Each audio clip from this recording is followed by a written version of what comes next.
boy Big June, back with an episode, man. You know, before I get into this, let me just address the name changing and all that. You know,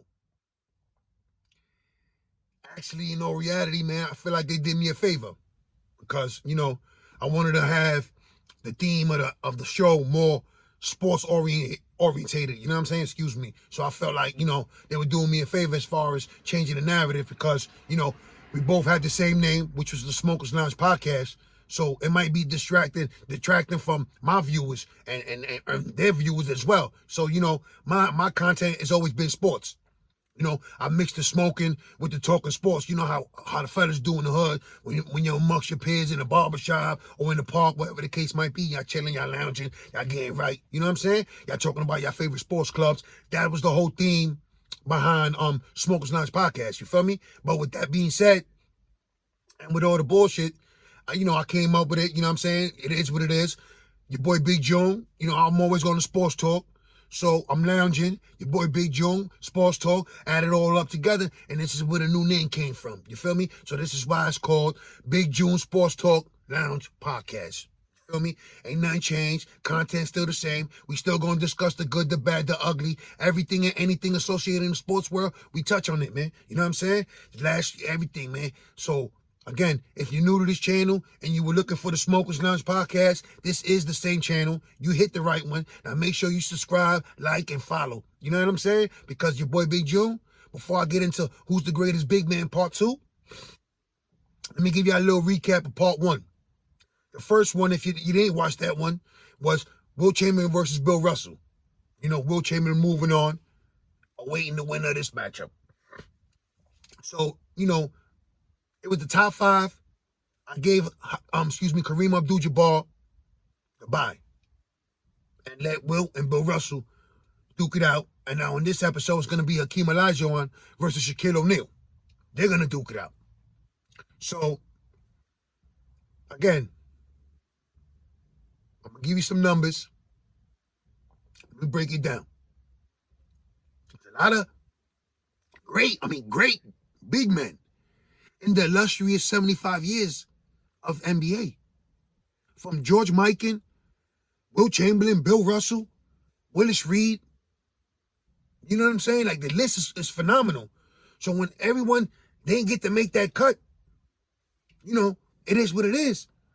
So I'm going to give them a couple of honorary mentions again, like I did in the first part. My favorite Knick growing up, Patrick Ewing, David Robinson, Alonzo Mourning, Dikembe Mutombo, Rick Smits, Robert Parrish, Kevin McHale, Tim Duncan, Kevin Garnett, Dirk. Because when you add big men, these guys were, they revolutionized the power forward position. These guys were 7-footers, legitimate big men, right? So again, it was hard to make this top 5. And when you look at all the eras, it made it even harder.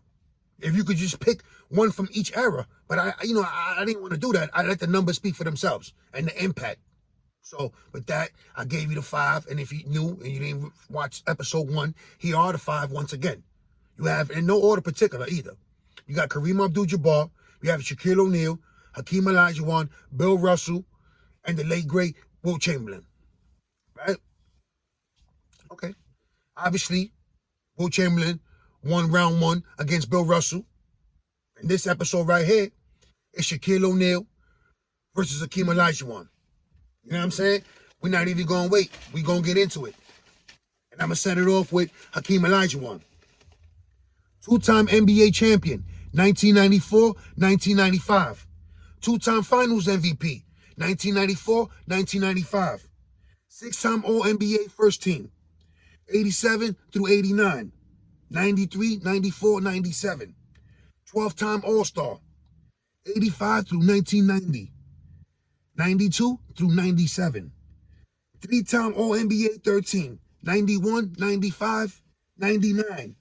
3-time All-NBA second team, 86, 1990, 1996. 2-time Defensive Player of the Year, 1993, 94. 4-time All-NBA defensive team, 85, 91, 96, 97. 1-time IBM award winner, 1993. 3-time blocks leader, 1990, 91, 93. Five-time NBA All-Defensive First Team. 87, 88, 90, 93, 94. NBA All-Rookie Team. 85. Two-time rebounding champion. 89, 1990. Also a member of the anniversary 50 and 75th team. Obviously, his Houston Rocket number 34 was retired. Now, let me give you the final pieces to it. The career points, rebounds, and blocks for the Dream Hakeem Olajuwon. Hakeem Olajuwon amassed more than 26,946 career points, which averaged out to 21.8 points per game. Career rebounds, 13,747, which averaged out to 11.1 rebounds per game, with 3,830 career blocks. 3,830 career blocks, which averaged out to 3.1 for his career. Right? I just gave you the Dream's numbers. You know, the impact he had on the court, on both sides of the court, was phenomenal. You know, we all see him toy with the young Shaquille O'Neal in the finals. We all see him destroy Patrick Ewing, my favorite Knick, in the finals. We all see him embarrass David Robinson during the course of a series in the playoffs once David Robinson snubbed him. If you never seen the documentary on Hakeem Olajuwon, you should check that one out, man. And, you know, as you see in this day right now, in 2021, a lot of these young players are emulating his moves, are studying under his tutelage. So, you know, the Dream is still well and alive in the NBA. And it's a beautiful thing. Because his legacy, his impact in the game, it speaks volumes. And even to this day, like I just mentioned, from the Greek Freaks to any other big man, they all had patented moves, to the late, great Kobe Bryant, who also learned some of them post moves from Hakeem Olajuwon. So you see his impact to this game, to the culture of the NBA, to the history of the NBA. It's cemented. It's there. So it was only right that he made this top 5 cut. Again, you know, born and raised in Brooklyn, New York, diehard Knick fan. You know what I'm saying? Devastated just like you guys when the Houston Rockets pulled off that finals against us. You know, I'm still hurt to the day. You feel me? Just watching the O.J. Simpson shit when they interrupted the game. You know what I'm saying? For my new head. You know what I mean? For my heads at the time, man. But it is what it is. And when it was said and done, you know, Olajuwon not only captured one, but he captured another one, back to back. And, you know, if you're a real NBA historian, let me throw this little nugget out there real fast. As far as the big three, aren't the Houston Rockets the first team to actually accomplish the big three when you look at it? I mean, they even try to take it a step further and went 4, right? If you add Scottie Pippen to the equation. But Hakeem Olajuwon, then they acquired Clyde Drexler. Then somehow Charles Barkley was in the mix. So you had Olajuwon, Drexler, and Charles Barkley, right? And if I'm wrong, you know, you could prove me wrong. Wasn't Scottie Pippen in the mix too? So that was like what? The quadruples? Like, but anyway, you know, everyone wanted to be around the most dominant big man in the game at that time, which was Hakeem Olajuwon. No knock to my dude Ewing, no knock to his competitor on this episode, which is Shaquille O'Neal. I'll get into his numbers in a few. But just speaking about, you know, Hakeem Olajuwon, the impact he made, how easy he made it for his teammates. You know, you seen how some of the careers blossomed from the finals run against the Knicks with Robert Horry. He built his shot, big shot Bob. You know, shout out to him for doing his thing. But it all started in the Houston Rocket jersey. You know, on a kick out, because Olajuwon was constantly being double teamed and triple teamed.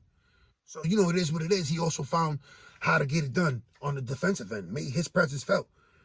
3.1 career blocks, over 13,000 career rebounds. We don't even talk about altering shots, his career steals. Just knowing that, you know, he cemented his legacy in the NBA as far as the greatest big men. You know, it speaks volumes because, again, when you look at this tradition and the history, the illustrious history of the NBA, Olajuwon's numbers go up against anyone.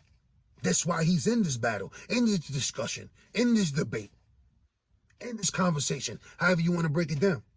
So, you know, again, the Dream, one of the greatest big men in NBA history. In my era growing up, he did his thing. The shakes, this, that, he did his thing. There was no way, like, you could contain him.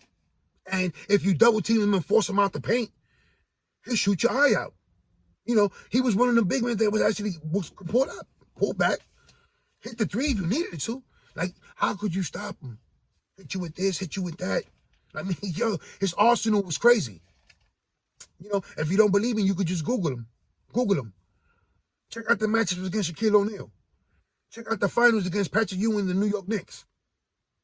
From Oakley to Anthony Mason, whoever guarded him, it didn't matter. The results were still the same. He was getting the bucket. You were not stopping him. It was like he was a man possessed. Unfortunately, he took it out on my team, my beloved New York Knicks, but it is what it is. As an NBA fan, you had to enjoy what you see. And, now that I'm a grown man, I can finally congratulate y'all. You know what? Congratulations, Houston, on winning the championship in 1994 or 93, whatever the fuck it was. But you know what? It's still a testament to, the longevity he had as a Houston Rocket. The longevity he had as one of the greatest big men in NBA history, man. When it's all said and done. When you have a conversation or your argument when your boys in the barbershop, in the gym, at the sneaker store, when y'all, whatever, wherever is that? At the job. When you mention big men, Hakeem is definitely in the conversation. He's in the conversation. There's no other way you can say that. You can't look at someone in the eye and not say that man is not in the conversation. The same way you cannot say that this man that I'm about to start reading the numbers to is not in the conversation as well. Because you'd be a fool. And you ain't truly not an NBA fan. So without further ado, I'm going to hit you with the Diesel's numbers. And if you don't know who the Diesel is, you was a young boy. But that's Shaquille O'Neal for y'all. You know what I mean? Us old heads know who that is, by the way. You know what I mean? Shaquille O'Neal, 4-time NBA champion, 2000 through 2002, 2006 with the Miami Heat, Young Flash, Dwayne Wade, right? 3 times Finals MVP, 2000 through 2002. NBA MVP, 2000. 15-time All-Star, 93 through 98, 2000 through 2007, and 2009. 3-time All-Star MVP, 2000, 2004, co-MVP with the late great Kobe Bryant in 2009. 8-time All-NBA first team, 98, 2000 through 2006. 2-time All-NBA second team, 95, 99. 4-time All-NBA third team, 94, 96, 97, 2009. 3-time All-NBA defensive team, 2000, 2001, 2003. NBA Rookie of the Year, 1993. NBA scoring champion 2 times, 1995, 2000. 2-time IBM award winner, 2000, 2001. His number 34 was retired by the Los Angeles Lakers. Number 32 was retired by the Miami Heat. Shaquille O'Neal is also a member of the 50th and 70th anniversary team. Now, let me give you the 3 most, numbers everyone looks for, career-wise, from Shaquille O'Neal. Shaquille O'Neal amassed over 28,509. Let me repeat it again. I just hit the blunt. 28,596 career points, which averaged out to 23.7 points per game. Career rebounds, 13,099 career rebounds, which averaged out to 10.9 rebounds for his career.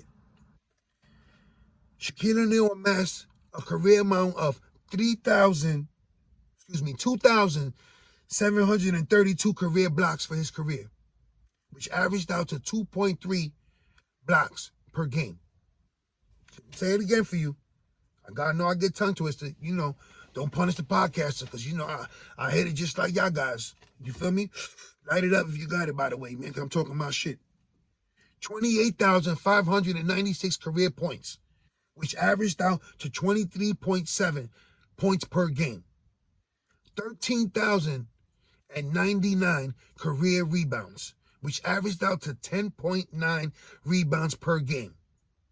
2,372 career blocks, which averaged out to 2.3 for his career. All right? I gave you all the other numbers. I gave you Elijah Wall's numbers. Now let's talk impact. It's hard really when you look at it as far as the standpoint that Hakeem Olajuwon played the majority of his career, the most of his career in Houston. What was it? Maybe he played a year or two in Toronto before he retired, right? Something like that. While Shaq bounced around from Orlando to Los Angeles to Miami, Cleveland, Boston. I might be missing a team. But one thing remained intact for the course of those careers as far as the moves. From Orlando to Los Angeles to Miami, he was still impactful. He still was the big diesel. You know what I'm saying? He was taking the Magic to the finals, capturing championships with the Lakers, captured a championship with the Miami Heat. Right? When did Shaq start dwindling as far as impactful in the career? Was it, he also played for Phoenix. Was it with the Phoenix Suns? Because, they didn't really use him right, and honestly, they didn't need him. Or was it when he paired with LeBron James in Cleveland? Either way. Or was it towards the end of the Miami run? Because, even though he did win a championship, it wasn't the Los Angeles Lakers version of Shaquille O'Neal. We all know that. And we all seen the battle between him and Hakeem Olajuwon in the finals. And Olajuwon, essentially abusing him having his way, on his way to a repeat as an NBA champion. But Shaq rebounded. And, him and Kobe. One of the greatest duos, if not the greatest duo in NBA history. And I did an episode on Anchor, the Spotify. You can check that out. The dynamic duo, Shaq and Kobe, the late great Kobe Bryant. So, this debate right here, who's the greatest big man? Is it Shaquille? Is it the Dream Hakeem Olajuwon? It's hard. I'll give you the numbers. And, if we exclude championships, because they both won championships, they both dominated at their position. And even in the head-to-head matchup, Olajuwon dominated that one. And throughout his course of his career, Olajuwon dominated a lot of big men. It didn't matter the conference, whether it was Western Conference or Eastern Conference. He proved it in the finals, proved it in the Western Conference finals, proved it just getting to the finals. So, and so did Shaquille O'Neal. But his impact, how he took the league by storm, was second to nobody. And it was really, it was something to see at a young age. And imagine if Shaquille O'Neal developed a jump shot like Olajuwon had. Imagine if he knew how to stick and hit free throws like Olajuwon did. Imagine if he mastered his craft and locked it down like Olajuwon did. I mean, it is a lot of what it is. But hypothetically speaking, could you imagine that? Because Shaquille was dominant. You wasn't stopping him. So when they triple team him and he couldn't dunk on you or hit it to the hole, imagine if he could pull back and hit a 15 to 20 foot or 25 foot jumper and could constantly hit free throws. There will never be a Hack-a-Shaq. His legacy, his impact to the game was second to none. And you know what's crazy? Because I had to change of heart. Before this episode, I even did the episode, in my mind, I already had cemented who was the winner to me. And I went through the numbers. I gave you Shaq's. I gave you the dreams. And, again, we could discuss this. We could debate it. This is what is here. This is the beauty of sports. That we could discuss everything and anything in the sports world. Past, present, or in due time. Or you know what I mean by that. Past, present, anything in due time. Excuse me. So, after the numbers, after serious consideration, your boy Big June, he's had a change of heart. So, I'm going to give the nod and the winner of this episode to Shaquille O'Neal. And I know you might say I'm bugging, but just think about it. I mean, some of the things you see now in today's game was due because of Shaquille O'Neal. The Hack-a-Shaq. I mean, That speaks for itself. But just knowing that he was part of one of the greatest duos in NBA history and his dominance during that dynasty, because I mentioned it in another episode, and I just mentioned it. 3-time MVP of the finals, 2000 through 2002. That Laker run. He took the he lost against the Houston Rockets with Orlando Magic. He won a championship in Miami with Dwayne Wade. So I know if you exclude championships, the impact,